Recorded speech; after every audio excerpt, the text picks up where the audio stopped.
Você está lá comigo? Tito, capítulo 2, verso 1. Diz assim: Tu, porém, fala o que convém à sã doutrina. Isso é o apóstolo Paulo instruindo a Tito por carta como ele deveria se comportar na igreja, no meio dos irmãos, na sociedade daqueles dias. Então, depois de algumas instruções sobre falsos mestres, ele vai aí no capítulo 2, verso 1. Tu, porém, fala o que convém à sã doutrina. Quanto aos homens idosos, que sejam temperantes, respeitáveis, sensatos, sadios na fé, no amor e na constância. Quanto às mulheres idosas, semelhantemente que sejam sérias em seu proceder, não caluniadoras, não escravizadas a muito vinho, sejam mestras do bem, a fim de instruírem as jovens recém-casadas a amarem aos seus maridos e aos seus filhos, a serem sensatas, honestas, boas donas de casa, bondosas, sujeitas ao marido, para que a palavra de Deus não seja difamada. Quanto aos moços, de igual modo, exorta-os para que em todas as coisas sejam criteriosos. Torna-te pessoalmente padrão de boas obras. No ensino, mostra integridade, reverência, linguagem sadia e irrepreensível, para que o adversário seja envergonhado, não tendo indignidade nenhuma que dizer a nosso respeito. Quanto aos servos, que sejam em tudo obedientes ao seu Senhor, dando-lhe motivo de satisfação, não sejam respondões, não furtem, pelo contrário, deem prova de toda a fidelidade, a fim de ornarem em todas as coisas a doutrina de Deus, nosso Salvador. Verso 11, porque a graça de Deus se manifestou salvadora a todos os homens, educando-nos, diga comigo, educando-nos. Diga de novo, educando-nos. Diga de novo, educando-nos. Para que, renegadas a impiedade e as paixões mundanas, vivamos no presente século sensata, justa e piedosamente, aguardando a bendita esperança e a manifestação da glória do nosso grande Deus e Salvador Jesus Cristo, o qual mesmo se deu por nós, a fim de remir-nos de toda iniquidade e purificar para si mesmo um povo exclusivamente seu. Diga, exclusivamente seu. Zeloso de boas obras. Dize essas coisas, exorta e repreende com toda autoridade, e ninguém te despreze. Diga amém. Lucas, filho, me dá um pouquinho de mais retorno aqui, por favor. Senão não chego nem nos 15 minutos de pregação. Ou André, eu não sei quem está aí responsável pela mesa. Eu preciso de mais retorno aqui para mim, por favor. Agora abra comigo aí, gente, Romanos, capítulo 1. Romanos, capítulo 1, verso 16. Romanos 1, verso 16. Vamos ler juntos? Porque não me envergonho do evangelho, porque é o poder de Deus para a salvação de todo aquele que crê, primeiro do judeu e também do grego, visto que a justiça de Deus se revela no evangelho de fé em fé, como está escrito, o justo viverá pela fé. Amém? Glória a Deus. Já recebi a oração, então vamos seguir com a mensagem. O tema da nossa mensagem hoje, queridos, é a mensagem mais importante depois da cruz. Diga comigo, a mensagem mais importante depois da cruz. Amém? Na Bíblia, quando você olhar para as Escrituras, existem mensagens que são exclusivas ao povo de Israel. Existem mensagens que são direcionadas a pessoas específicas. Existem mensagens que são destinadas aos gentios. E existem mensagens que são universais. Está comigo, gente? Amém? De repente, você pode ler na Bíblia um texto que não era Deus falando com você exatamente. Amém? Mas era uma palavra de Deus para alguém. Então, a Bíblia ela pode ter uma mensagem pessoal, ou seja, foi para um personagem específico. essa palavra pode ter sido dada apenas para Israel, essa palavra pode ter sido dada para os gentios, qualquer nação que não é descendência de Abraão, e existem as mensagens universais. No Antigo Testamento, a primeira mensagem universal, a mensagem que tocaria todo mundo, um exemplo dela, é quando Deus fala para Eva. Ele diz, e para a serpente, quando ele diz, olha, da barriga da mulher nascerá um, que esmagará a tua cabeça e tu lhe ferirás o calcanhar. Embora essa mensagem tenha sido um recado para o adversário de Deus, ela é uma mensagem universal. Quando Deus fala com Noé, por exemplo, olha, Noé, a partir de hoje, depois do dilúvio, quando Deus diz, olha, dia e noite, frio e calor, semeadura e colheita, isso não vai mudar até que o tempo da terra se cumpra. Isso é uma mensagem universal, né? Então, tem mensagens na Bíblia, no Antigo Testamento, pontuais, que são universais. Mas no Novo Testamento, temos uma primeira mensagem universal, preste bem atenção. Essa primeira mensagem universal, ou seja, a mensagem para todos nós, né, é a mensagem pregada por João Batista. E quem lembra qual que era a mensagem pregada por João Batista? Arrependei-vos, porque é chegado o reino de Deus. Não é isso? Era uma mensagem de arrependimento. Para quem? Só para quem estava ali no Jordão? Não. Né? É para os gentios, para judeus, para todos nós. Arrependimento é universal.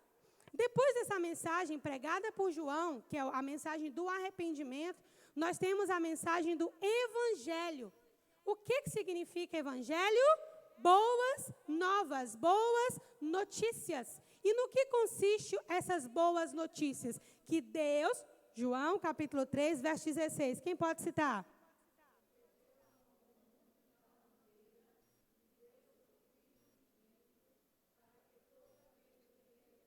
Não pereça, mas tenha a vida eterna. Então, o evangelho, ele é Deus vindo ao encontro do homem para resgatá-lo. Boas notícias, não estamos mais condenados, temos salvação. Amém, queridos? Agora, existe uma mensagem que ela também é universal. Mesmo no Novo Testamento, nós temos mensagens pontuais. Pontuais para um grupo daquela época com aquele costume, embora o princípio seja válido para todos nós, mas a mensagem foi pontual. Por exemplo, quando a Bíblia diz que as mulheres devem cobrir-se com véu, essa mensagem é uma mensagem universal? Não. Já expliquei isso aqui na igreja várias vezes. Quando a Bíblia diz que para a mulher é honroso ter o cabelo crescido, né?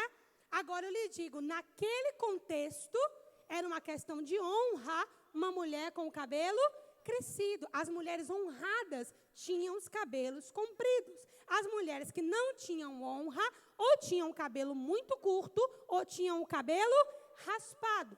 Então, quando elas se convertem, para que o apóstolo Paulo as protegesse, Paulo diz, põe o véu, né? Põe o véu, porque o cabelo lhe foi dado em lugar de véu. Põe o véu, isso é cultural. Ok? Elas vieram para Cristo, mas o cabelo delas ainda era curto ou raspado. Estão comigo, queridas? Então, Paulo iria protegê-las, colocando o véu. Mas no nosso contexto, o véu tem alguma coisa a ver com santidade? Não. Ok? No nosso contexto ocidental, não existe mais isso. Então, mesmo no Novo Testamento, temos mensagens direcionadas a grupos específicos, mas o princípio permanece. Qual que é o princípio dessa fala do apóstolo Paulo? Proteção, inclusão, cuidado com os novos na fé. Quem está comigo até aqui? Amém? Mas, como eu ia dizendo, depois do evangelho, que é essa boa nova de salvação, dentro do evangelho existe um conjunto de normas, um conjunto de estruturas que compõem o que a gente chama de sã doutrina. Essa sã doutrina é um compilado que tem a ver tanto com conhecimento, que Deus quer que a gente saiba sobre a fundação do mundo, sobre a criação de todas as coisas, sobre morte, ressurreição, fim dos tempos, são as doutrinas elementares. Abra comigo agora em Hebreus capítulo 6. Hebreus capítulo 6. Não vamos pregar sobre isso, mas só para refrescar a memória de vocês. Hebreus capítulo 6, verso 4. aqui nós temos um compilado das doutrinas elementares do Evangelho. É impossível, pois, que aqueles que uma vez foram iluminados e provaram o dom celestial... Só um momento, gente, perdão, é o verso 1. Por isso, pondo de parte os princípios elementares da doutrina de Cristo, deixemo-nos levar para o que é perfeito, não lançando de novo a base de arrependimento de obras mortas, da fé em Deus, o ensino de batismos, imposição de mãos, ressurreição dos mortos e juízo eterno. E isso faremos se Deus permitir. O que o autor aos Hebreus está dizendo aqui? Vamos nos lançar para aquilo que é perfeito. Não vamos voltar a discutir as doutrinas elementares do Evangelho, que são quais? Arrependimento de obras mortas, a doutrina da fé em Deus, batismos, batismo nas águas, batismo no Espírito Santo, batismo no corpo de Cristo, imposição de mãos, ressurreição dos mortos e juízo eterno. Então, o Evangelho ele tem um compilado de doutrinas, né? Um compilado de doutrinas. Agora, existe uma mensagem que não tem necessariamente a ver com esse compilado de doutrinas, mas ela é extremamente importante. E, a meu ver, é a mensagem mais importante depois da cruz. E agora eu quero que você volte comigo para Tito 2, onde nós já lemos, verso 1. Olha lá. Tu, porém, fala o que convém à sã doutrina. Quem está falando com quem? Paulo falando com Timóteo. Timóteo, nessa igreja que você pastoreia, a sua fala nas reuniões, fale o que convém à sã doutrina. Ou seja, Paulo está dizendo, não se prenda em filosofias, que era uma característica muito grande naquele tempo, por conta da influência grega, não é? Timóteo, Tito, não perca tempo com genealogias, que era uma outra característica daquele tempo, agora dentro do judaísmo. Ele está dizendo, fale o que convém à sã doutrina. O que você tem que ensinar para a igreja é o que convém à sã doutrina.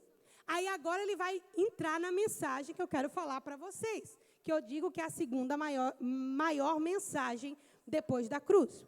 Verso 2. Quanto aos homens idosos, que sejam temperantes, respeitáveis, sensatos, sadios na fé, no amor e na constância. Embora aqui o termo usado seja idosos, né?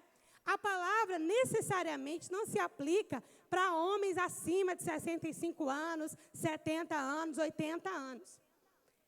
No contexto da tradição, se separa os homens recém-casados, os homens antes do casamento e os homens casados com família. Esses homens casados com família, embora o termo esteja aqui idosos, mas seriam os homens mais maduros. Então, quantos homens casados com família nós temos aqui? Já com um bom tempo de casamento, amém? Ali temos aqui Emerson, temos aqui Mateus, temos meu marido, Gustavo, Humberto, irmão Martins, o irmão, amigo de Fábio. Tem mais alguém que eu esteja faltando? Temos o irmão Magno ali na porta, né? Esses irmãos, dentro dessa fala de Paulo, se encaixaria nessa instrução aqui. Não é que a Bíblia está chamando você de idoso, mas é que para a Bíblia você não é mais um menino. Compreende o que eu estou dizendo? E o que a sã doutrina fala? André também. Né, filhote? O que a Bíblia fala sobre esses homens que não são mais meninos? E parece que é uma instrução puramente social, mas você vai entender que não é. Olha como vocês, homens que estão me ouvindo, devem proceder. Deus quer que vocês sejam temperantes. Quando eu fui esmiuçar essa palavra, temperante, né? Eu quis colocar aqui para vocês. Temperante tem a ver com ser um homem comedido, prudente, um vigilante do equilíbrio, alguém que possui autocontrole, virtude e sabedoria. Amém? Diga amém. Amém? Então, o que Deus espera dos homens maduros da igreja? Temperança. Temperança. Primeiro lugar. Depois que sejam o quê? Respeitáveis.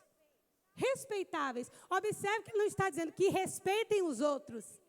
Eles estão dizendo que se deem o devido respeito. Compreende a diferença? Que sejam respeitáveis. Quem olhar para Humberto, quem olhar para Gustavo, quem olhar para Fábio, quem olhar para Rogério, para o irmão Martins, tem que olhar qualquer pessoa e entender que ele é um homem de família. Que ele é um homem que tem Deus no coração. Que ele é um homem que tem virtude, que tem autocontrole. Estão compreendendo o que eu estou falando? Diga assim comigo, respeito não se impõe. Quando você precisa impor respeito a alguém, você não tem autoridade para isso. Embora exista aquela autoridade que é dada pelos homens, mas, amado, você ser alguém respeitável, é alguém que as pessoas respeitam naturalmente pelo seu proceder. Você é digno de respeito. Entendem o que eu estou falando, queridos? Amém? E vocês vão entender no final da mensagem por quê que essa mensagem que eu estou pregando, a meu ver, é a mensagem mais importante depois do Evangelho, depois da cruz. Ok? Então, os homens precisam ser temperantes e respeitáveis, sensatos, né? Sensatos. A aula das crianças do domingo passado, a quem eu vou comparar um homem imprudente? Aquele que construiu a sua casa na areia, né? Ele é quem? Ele é o insensato. Ele construiu sobre o nada, né? Ele quis algo rápido, algo leve, algo instantâneo. Então, eu vou ter uma casa, é mais fácil ter sobre a areia. Então, Deus espera a sensatez dos homens maduros da nossa igreja. Sensatez, né? Aí ele diz aqui também, sadios na fé. Eu quero gastar um tempo para falar sobre isso. O que seria uma fé saudável? O que seria uma fé saudável? Quando você pensa nessa palavra, sadios na fé, o que seria uma pessoa com a fé sadia? Uma fé que cresce. É uma fé que dá fruto. Amém? É uma fé pura. É uma fé genuína. É uma fé verdadeira. É uma fé sem necessidade de extremismos. E também não é uma fé apoiada no relaxamento. Uma fé sadia, né? Uma fé sadia. Aí ele vai para frente e diz, no amor e na constância, né? Então, você, homem maduro dessa igreja, grife na sua Bíblia, Tito 2, verso 2, e coloque, alvo da minha vida, é o que Deus espera de mim. Amém? É o que Deus espera de mim. Até uma deixa para o Strong trabalhar com Tito 2, porque é extremamente rico. Amém? Então, Paulo estava ensinando a Tito, pega os homens da sua igreja, enquadra esses homens nesse perfil. Estão comigo? Enquadra esses homens nesse perfil. Vamos agora falar dos homens maduros no Brasil. Se nós tivéssemos de fazer uma caricatura de um homem brasileiro na casa dos seus 65 para 70 anos, né? De modo generalizado no Brasil, como nós desenharíamos esse homem? Um homem secular. Um homem secular. Um boêmio, né? Interessado em mulheres mais novas. O tiozão da lancha. É ou não é verdade? Ou é o velho da lancha, não é o tio da lancha, não. Mas dá no mesmo. O velho da lancha, o tio da lancha, dá tudo no mesmo. Pronto, que seja, né? Se nós fôssemos fazer a caricatura de um homem secular a nível de Brasil, é aquele cara que já está aposentado, que os filhos já cresceram, que tem a sua própria vida, então agora o casamento já foi destruído, né? Então agora eles têm ali a cervejinha, eles têm o futebol e o bar, eles têm a roda de amigos, eles têm os grupos escondidos do WhatsApp, eles são presos em pornografia, não é? Eles são enrijecidos no entendimento, mas como criaram os filhos e pagam as contas, está tudo? Concorda? Concorda? Siga comigo agora. Quanto às mulheres idosas, é a mesma coisa. Não é as mulheres de 65, 70, 80 anos, gente. É aquela mulher que já não é mais uma mocinha. Não é uma recém-casada. é aquela mulher madura, que já tem condição de transmitir valores e ensinamentos. Então, nós temos aqui as mulheres maduras, né? Não vamos dizer idosas, mas maduras, né? Catherine, Tia Riva, Simone, Caroline, Verônica, Dona Jane, Edilma, Sueli, Irmã Cici, Tia Jane, Jaque, minha mãe, né? Grazi, Rê, Deise, Messia. Não sei se está faltando mais alguém aí que faltou os meus olhos. Eu! Né?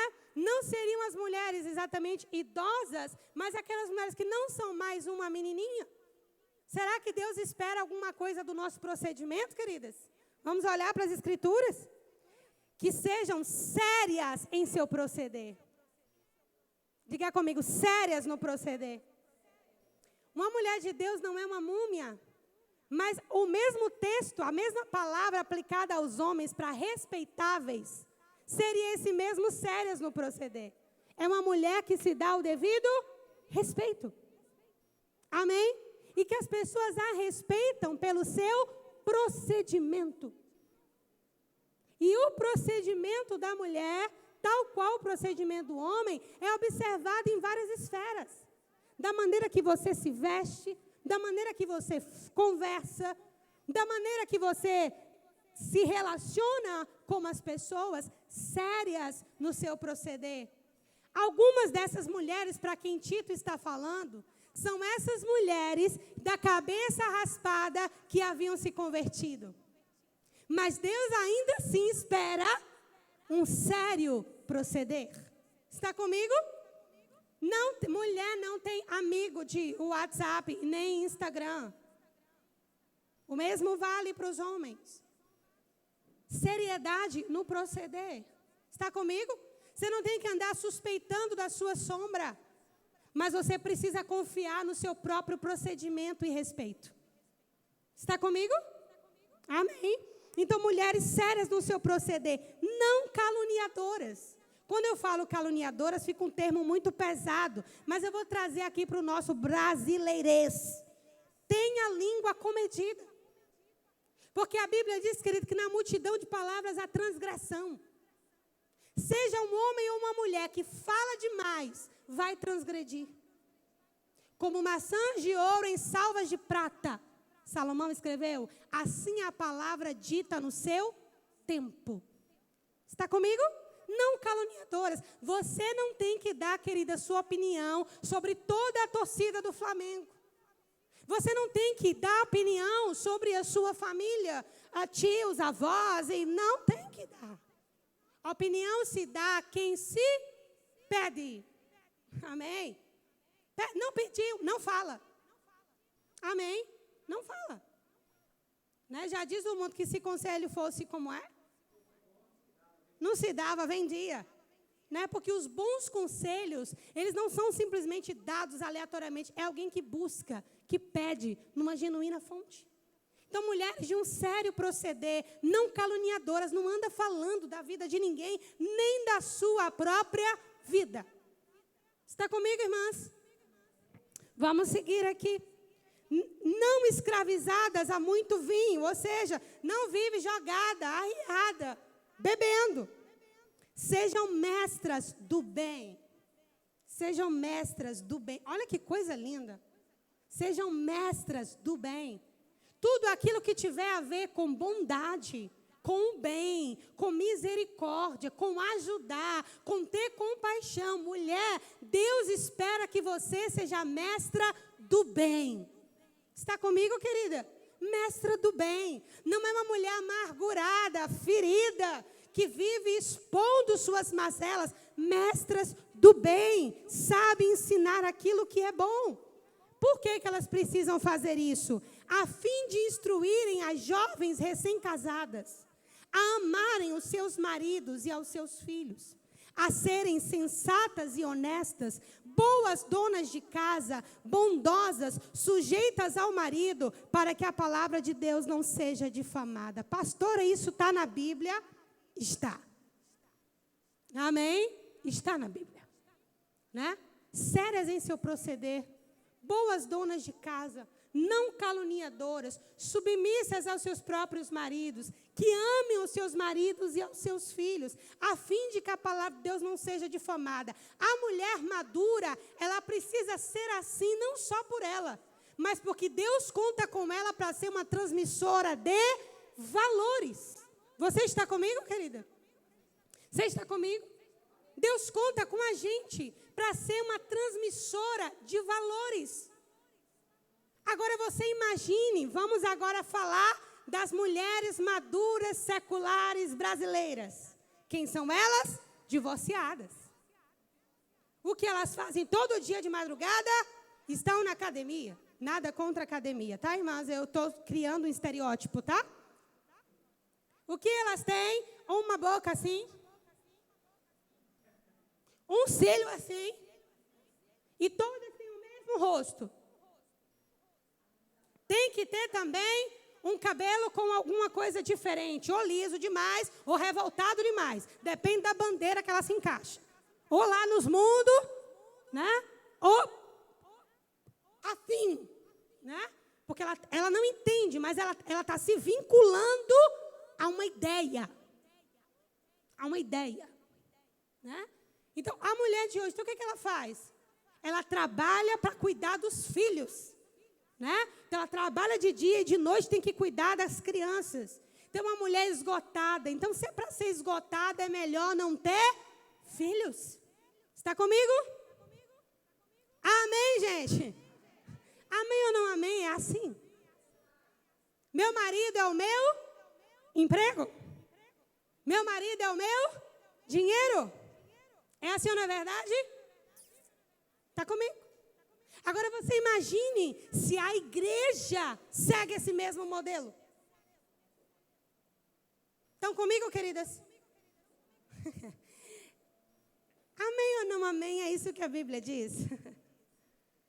Amém. Então Deus conta com a gente, com esse procedimento, porque Ele quer que nós transmitamos valores. Então eu quero chamar as mulheres da Manancial nessa noite. Grife na sua Bíblia, Tito capítulo 2, versos 3 e 4. E coloque meu alvo, pessoal. Amém? Meu alvo. E o 5 também. Não, o 5 não, já é os moços, né? Não, é o 5. O 5 também. Né? Agora, o interessante é que no final do verso 5 ele diz, para que a palavra de Deus não seja difamada. Parece uma coisa sem nexo, não é? O que o procedimento de mulheres de Deus tem a ver com a palavra de Deus ser difamada? Não parece uma coisa que não tem nada a ver com a outra? Mas é porque Deus conta com a mulher para a transmissão desses valores. E se a voz da mulher, que foi uma voz que Deus encarregou para transmitir esse tipo de valores a seus filhos, se a voz dessa mulher falhar, como tem falhado nas últimas gerações, nós teremos o mundo que temos hoje. Estão comigo, queridas? Siga, por favor, agora. Verso 6. Quanto aos moços, quem são esses moços? Não são os tiozão que querem ser os playboyzinhos. Não são. Amém? Não são. Né? Não são. Querido, se você é um homem maduro, casado com filhos, você não é um playboyzinho. Não há espaço para playboyzinho na casa de Deus. Amém? Não há. Da mesma, eu não sei, que nome eu posso dar ao oposto de playboyzinho para a mulher? Patricinha, isso. Não existe espaço para isso na casa de Deus. Você está comigo? Então, se você quer ser um eterno menino de 20 anos, ou um menino de 30 anos, que agora tem casa, carro e família, você não está enquadrado no perfil das Escrituras. Amém? Então, vamos seguir aqui. Quanto aos moços, quem são esses moços? Todos aqueles que não são casados, os jovens da igreja. Nós temos aqui Pierre, Iago, Daniel, Carlos, Caleb, o filho da irmã Cici, Lucas. Pronto, não tem mais nenhum outro moço na igreja, só esses. Né? Daniel, já falei. Amém? O que Deus espera desses moços? Que em tudo sejam o quê? criteriosos. Então, o teens poderia grifar na sua Bíblia. Iago, Daniel, todo mundo aí, Cacá. Meu alvo, ser criterioso. Criterioso. É tempo de fazer algumas coisas. É tempo de namorar. Fulana está dentro desses padrões, dessa mulher aqui. Dessa mulher de Tito 2. Né? A Verônica está dizendo que isso é lição DBD. Já foi lição DBD. Criteriosos.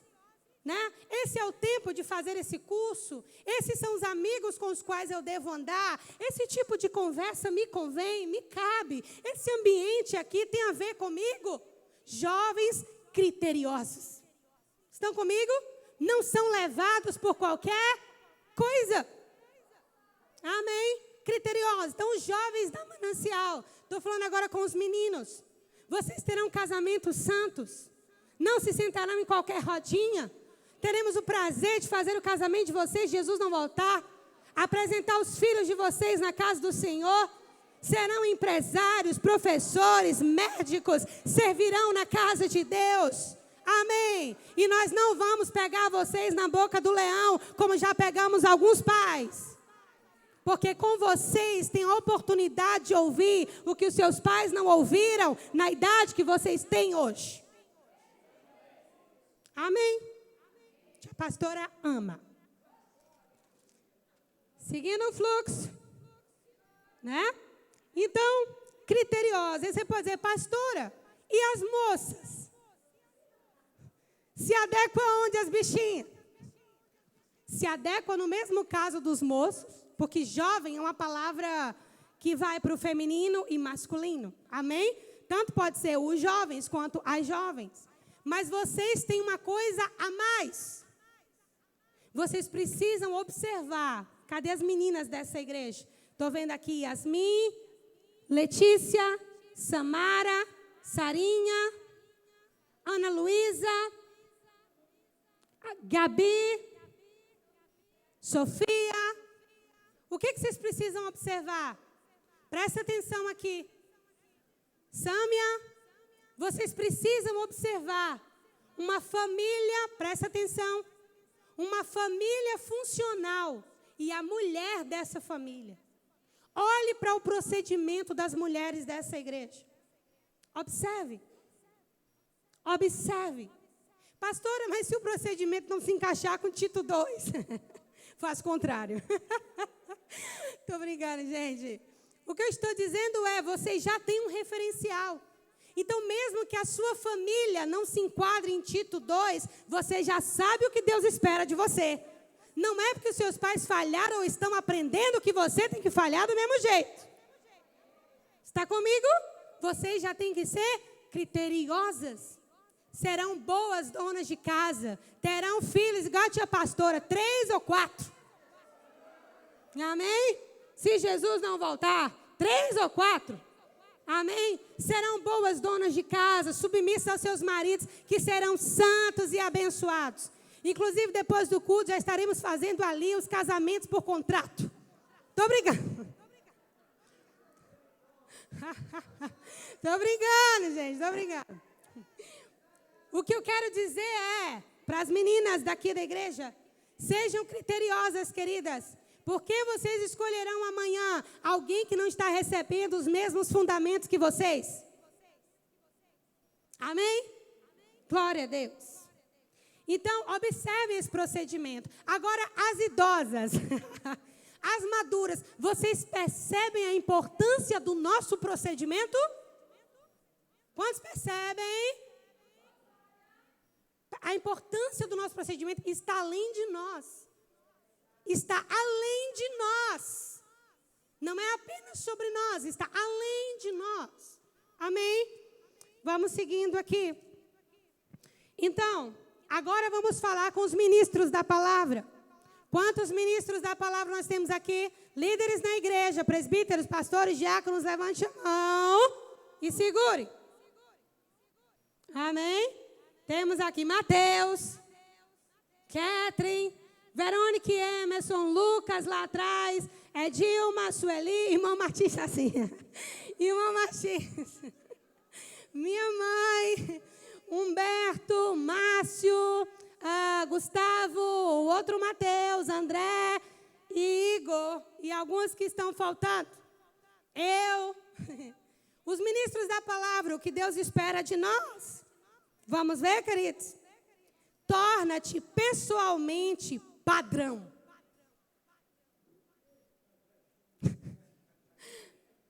Verso 7. Torna-te pessoalmente padrão de boas obras. Padrão de quê? De boas obras. Padrão de quê? De boas obras. Padrão de quê? De boas obras. No ensino mostra integridade, fidedignidade. Quando nós formos pregar a palavra, não é o lugar de expor o que pensamos, é o lugar de expor o que a Bíblia diz. Amém? Reverência. Diga comigo, reverência. Amém? Linguagem sadia. Amém? Agora vamos falar aqui o que seria linguagem sadia. Eu espero que vocês me amem muito. Irmãos, não nos convém palavrão, palavra torpe. Não nos convém isso. Como também não nos convém piadas de duplo sentido. Não nos convém. Está comigo? Não nos convém. Não nos convém falas que se igualem à do mundo, uma linguagem sadia. Uma linguagem pura, porque o ministro precisa ser alguém confiável. Isso está nas nossas palavras. Precisa haver pureza. Amém? Irmãos, se não controlamos a nossa língua, o que mais esperamos controlar? Reverência, principalmente na casa de Deus. Reverência na casa do Senhor, mas também não apenas aqui na igreja, com todos aqueles que são investidos de autoridade. Não votei no atual presidente, nunca votaria, mas isso não me dá o direito de fazer piadinhas, de desfazê-lo e desmoralizá-lo. Está comigo? E não apenas ele. Amém? Reverência. Aí ele diz, linguagem sadia, irrepreensível. Agora, o que se espera de um ministro irrepreensível? É alguém que nunca erra. Será que o ministro é alguém que já foi beatificado e nunca na vida vai precisar ser repreendido? Vocês acham que é isso? Não. Mas você é alguém irrepreensível quando você aceita ser repreendido. Estão comigo? Agora, quando não aceitamos a repreensão, estamos fora do padrão. Amém? Por quê? Porque da mesma forma que as mulheres transmitem valores, os ministros transmitem o proceder na casa do Senhor. Então, o ministro não fica lá no bebedouro, no chiclete. Não fica. Não fica no celular na hora do culto. Participa do louvor, ouve a palavra e fica sentadinho com todas as partes do corpo, que por conta da linguagem sadia, eu não vou dizer, grudado na cadeira até terminar o culto. E quando terminar o culto, bebe água ou vai ao banheiro. Caso contrário, o ministro fica com uma parte censurada, grudada na cadeira. Por quê? Porque ele é padrão. Amém? Glória a Deus. Salvo exceções, né? Raríssimas exceções. Criança pequena, enfermidade ou coisas assim. Mas não apenas isso. Linguagem sadia também é saber falar com as pessoas. Entra na igreja, você cumprimenta alguém. Como a pessoa vai ouvir o que você prega se você não consegue sorrir para essa pessoa? Se a pessoa não recebe você, ela não receberá aquilo que você prega. Vem aqui, Mateus. Catherine, vem aqui também você. Eu vou dar o procedimento de uma mulher. Quando ela entra na igreja, vocês são da recepção. Fica aqui. Pronto. Como a ministra da palavra, eu preciso cumprimentar a Catherine. Deus te abençoe, minha filha. Deus te abençoe. Não vou abraçar que eu estou suada, mas se eu não estivesse no estado que eu estou, né? Abraça, dá um beijinho nela. Com Mateus, como eu sou uma mulher sadia, mesmo que eu ame meu irmão e confie piamente nele, eu preciso ter um certo limite. Está comigo? Certo limite. Deus te abençoe, meu filho, como é que está, Matias? Deus abençoe. Isso aqui não vai tirar o meu pedaço, irmãos. E na hora que eles estiverem sentados, que eu pregar, eles vão receber a palavra. Agora, se eu entro na igreja, né? Aí, quando chega aqui, vamos para a palavra de gratidão, irmãos. Incorporou o quê? Da porta para cá. Pode sentar, meus queridos. Compreende o que eu estou falando, irmãos? Sadio. Todos nós, os líderes dessa igreja, serão carismáticos com as pessoas, porque assim Jesus faria. Da maneira que a mulher precisa transmitir valores e carisma, o ministro da palavra precisa ter posturas que reflitam a Cristo.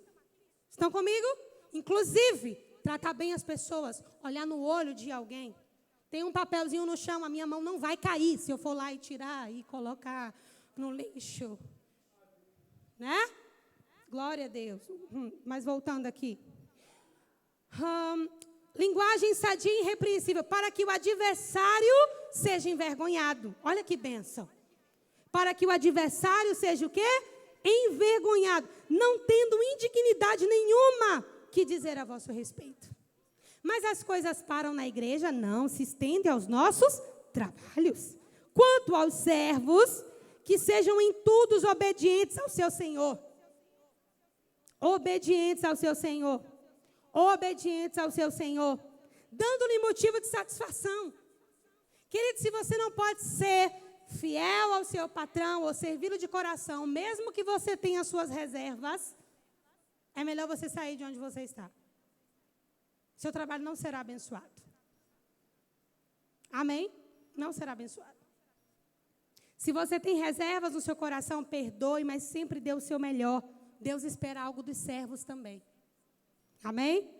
Então, obedientes ao seu Senhor, dando-lhe em tudo motivo de satisfação. Não sejam respondões, né? Não fica respondendo com a língua grande. Não sejam respondões. Não furtem, não rouba e nem cria causa na justiça, nem inventa, né? Pelo contrário, deem prova de fidelidade. Prova de fidelidade. Prova de fidelidade. Prova de fidelidade. A fim de ornarem em todas as coisas a doutrina de Deus, o nosso Salvador. Agora imaginemos que a Bíblia não carregasse essas instruções e nós fôssemos imitar o mundo. Vocês acham que a mensagem do Evangelho estaria sustentada até hoje? Não. Porque o Evangelho, para ser pregado, não precisa disso aqui. Mas isso aqui é o que sustenta com que a mensagem do Evangelho continue sendo pregada. Estão comigo, irmãos? Então, às vezes, a gente está focando, esperando que Deus nos revele grandes coisas. Mas o que Deus está esperando de nós é esse procedimento aqui. Os homens maduros é aquele procedimento. As mulheres maduras, aquele procedimento. Os mancebos, os jovens, aquele procedimento. Os servos, aquele procedimento. Os que vivem do Evangelho, ministros da palavra, aquele procedimento. Aquele procedimento é o que evidencia a doutrina. Amém? Um novo convertido, por exemplo, como o Fábio que está aqui. Fábio não sabe ainda, vai aprender juízo eterno, ressurreição de mortos, tipo de batismo, criação, fim dos tempos, arrebatamento, as eras da igreja, ele vai aprender. Mas mesmo que ele não aprenda nada disso, se ele vê um casal, uma criança, um ministro, um jovem, com esse procedimento, ele vai saber, esses caras vivem no mesmo mundo que eu, mas eles estão dentro de uma outra atmosfera. Alguma coisa eles têm que é diferente do que existe lá fora. Estão entendendo o que eu estou querendo dizer, queridos? Amém? E para a gente encerrar, né? Eu quero falar um pouco agora sobre a questão da fé sadia. Embora aquela parte da fé sadia esteja ali na lista para os homens, né? Por que será que a fé sadia está na lista para os homens? Porque enquanto as mulheres são encarregadas de transmitir os valores desse mundo, que não são menos importantes, os homens são encarregados de transmitir os valores da fé. Está comigo? Os valores da fé. Então, uma fé sadia, por isso que o homem é o sacerdote do seu lar. Porque ele é o encarregado de transmitir os valores da fé, enquanto a mulher é encarregada de transmitir as boas obras. É um casamento. Amém? Mas a fé sadia não é apenas para os homens, é para toda a igreja.